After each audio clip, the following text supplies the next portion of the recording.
going to start. The liver is an amazing organ that can be cut out and regrown, like that of fingernails, hair, and fat. But if the liver is fed wrongly, then it will stall, worse than a cheap car. When I was diagnosed with non-alcoholic fatty liver disease, I thought I was a goner, but as my journey began in healing, I was reminded by some relatives that there are other options and that non-alcoholic fatty liver disease was pretty common in the family simply due to our choices and demands on our lives. Regardless, I listened to modern medicine first, since my levels were dangerous, and started the liver regime they lock you down with, and frankly felt sicklier than I ever did in my life. I was restricted, which felt like house arrest, since there were things I wasn't permitted to do or eat or play or enjoy, period. So I got severely depressed, which actually was a side effect of one of the pills. I played Russian roulette, stopping all the pills, pretending I never went to the doctor, and went outside. This is the point in which I walked around outside, crying, praying, and gathering myself together back into a place of common sense.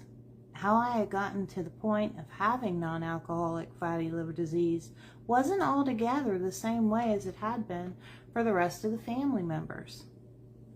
Mine developed after 5 surgeries, 4 surgeries being cancer-related, which included organ removal, and 1 surgery being due to a dead organ, of which was yet another organ removal. To be honest, I thought little about my liver at that point of surgical ripping. But this particular day, my epiphany happened. And God began to calm the raging waves. Not only had I been spilling my emotional upheaval, which is quite releasing, but I was doing so in the sunlight, something I was not exposed to often enough. So it's all in front of your face. God is the great physician. We're to reach out to him first before the physicians of the world. He healed your issue of blood, your hearing, and burned eyes. And after 2 months of not being able to walk due to a spina bifida complication, I was able to walk again. So I met with a cardiologist and told him all my mind.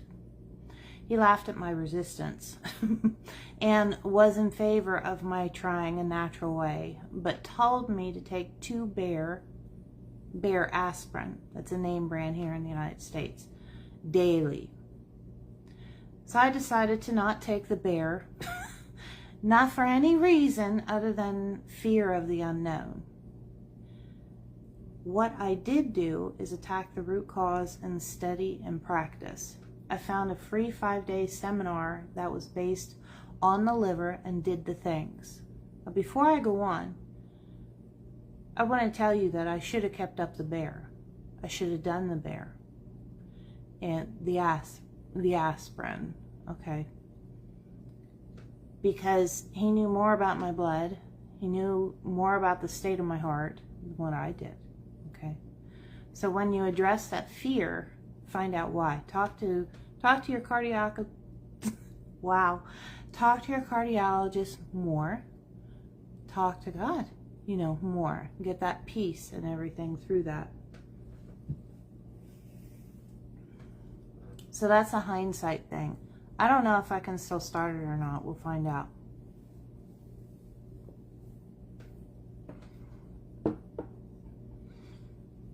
So I'll go back to what I was saying.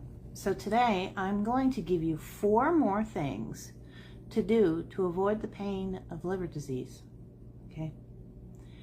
We have already talked about giving up high fructose corn syrup, but try some of these. Try them all if you can. Number 1, give up excess table salt or heavily salted foods. You can use sea salt that has a great amount of electrolytes instead. And you can eat the rainbow vegetables of the season.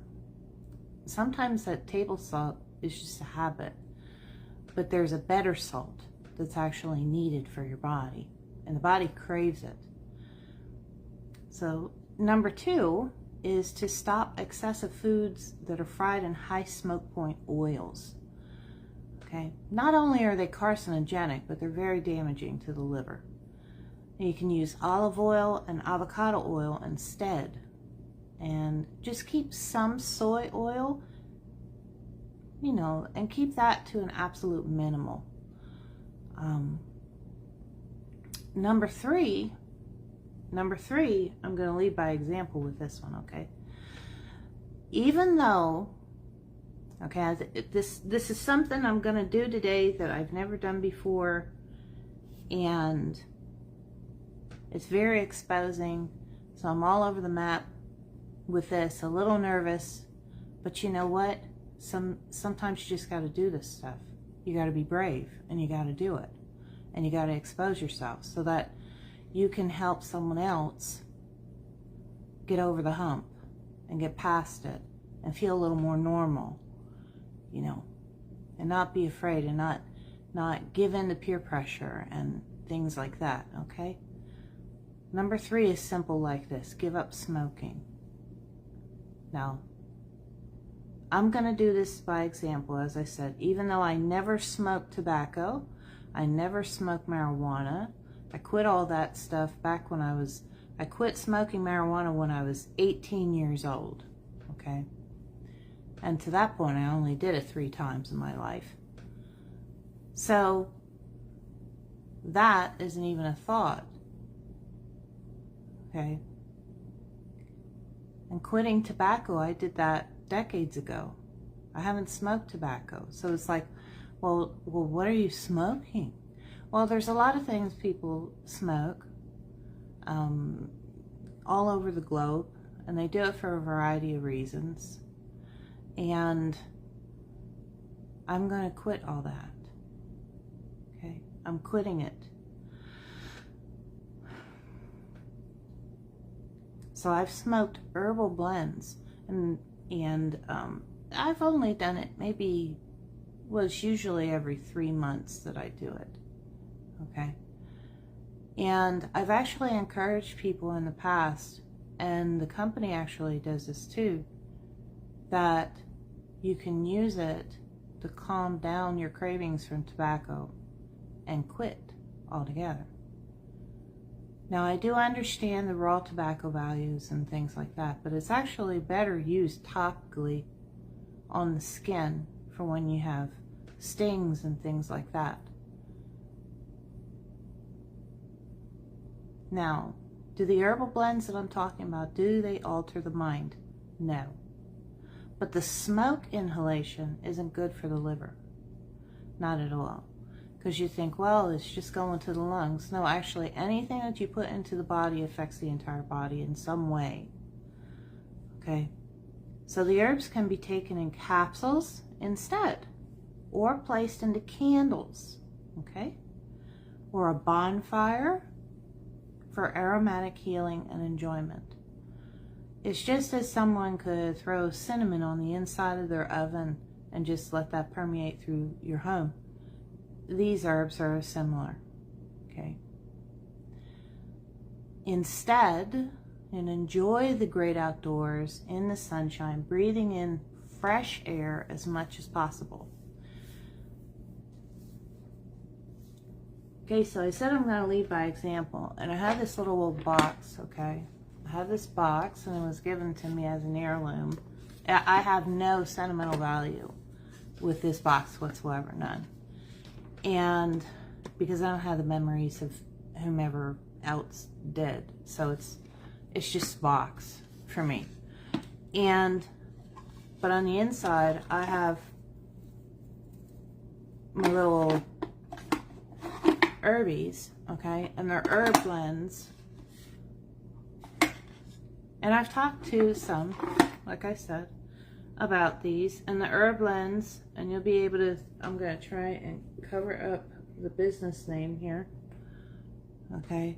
You may be able to see those. Actually, I think they're more so backwards than anything right now. But peppermint, mullein, red raspberry, lavender, mugwort, rose petals, damiana, catnip, calendula, lobelia, and vanilla bean. So a lot of those are actually very familiar to people. Okay, and you say, what? You could smoke those? Well, okay. It's best to put them in a candle. Make them aromatic instead, like I'm saying. And I've taught to go ahead and use these things, but you know that it's not okay for the liver, so I'm taking all that back. I'm saying no, okay? And there's a lot of different types of blends in which they do. And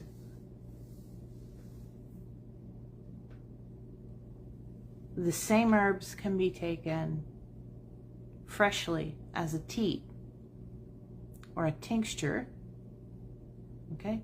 The same company sells tinctures. The same company sells tea, okay? That you can use these things as tea. And do it much wiser, okay? So I'm going to lead by example and do it the right way. Smoke inhaled, okay? When you have a house fire. See, I'm going through with reasoning with this because some people don't understand it. They don't see it. All the companies pretty much try to want to have you be convinced of the same thing. That smoke is all right. It's not, okay?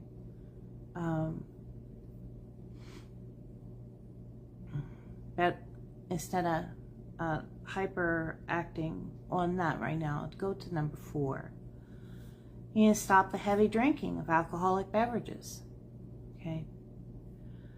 Now you check with your physician, yet pray and ask the great physician if a little wine is needed for your stomach's sake. But some need polyphenols. But polyphenols can be gotten through more than just wine. Okay. And often a person only needs a sip or two diluted in water. Okay. For me, a simple non-fermented wine does just as well and better than a fermented wine. See, the liver needs hydration. Okay. And you can play with fruit juices and explore smoothies that are beneficial to your liver, and you won't regret it. And I name these 4 things because these are 4 chief things that I have to remember to do, and I haven't been doing consistently. It's like I backslid from taking care of my body. You know how you get that way? And everything just kind of collides a little bit. I mean, we're being attacked with the politics of our nation and everything, and then you may have personal issues and, you know, all the day-to-day things, and you say, I don't care. I'm going to eat a triple basket full of salty onion rings. And you know, it tastes wonderful, but then you wonder why you start feeling sick when you do that constantly, you know. And the same goes with the other things. You know, that constant Friday night binge of beer isn't going to be okay to your body after a while, okay? Too much of anything that is found on this earth is not good for the liver. And I said about hydration, the 4 things that I said about the excessive table salt. The table salt, like I said, is different than sea salt or electrolyte infused salt. You know, the table salt was actually, if you do the research on how that was made, you'll understand it even more. But the excessive table salt, the excessive fried foods, the excessive smoking, the excessive drinking, all those things are not good for the liver at all. So, I have a disclaimer tacked on here that if you have liver dysfunction, consult your physician before trying the natural ways, okay? Especially if they already have you on prescription pills, since some natural ways do not blend well with prescription drugs, and most definitely don't stop all your medicine all at once like I did. It was Russian roulette. I was just sick of everything. And I have a studio audience tonight that can vouch for the thing of me being a little overly passionate and irrational with some things. And stopping all those medicines all at once, it just wasn't okay. I could have gone into cardiac arrest. So that's all I have. You're welcome to send questions, make comments, and reach out to me, and we can talk about some of these these things more. Thank you for listening, and tune in next week when I'll talk about supplemental support for the liver. Some of those things you may have heard of before. So you're not alone, and just hang in there. Keep positive, reduce your stress, and try some of these things. You know, you'll really enjoy it. You'll feel better. Okay. Have a great day. Have a great week.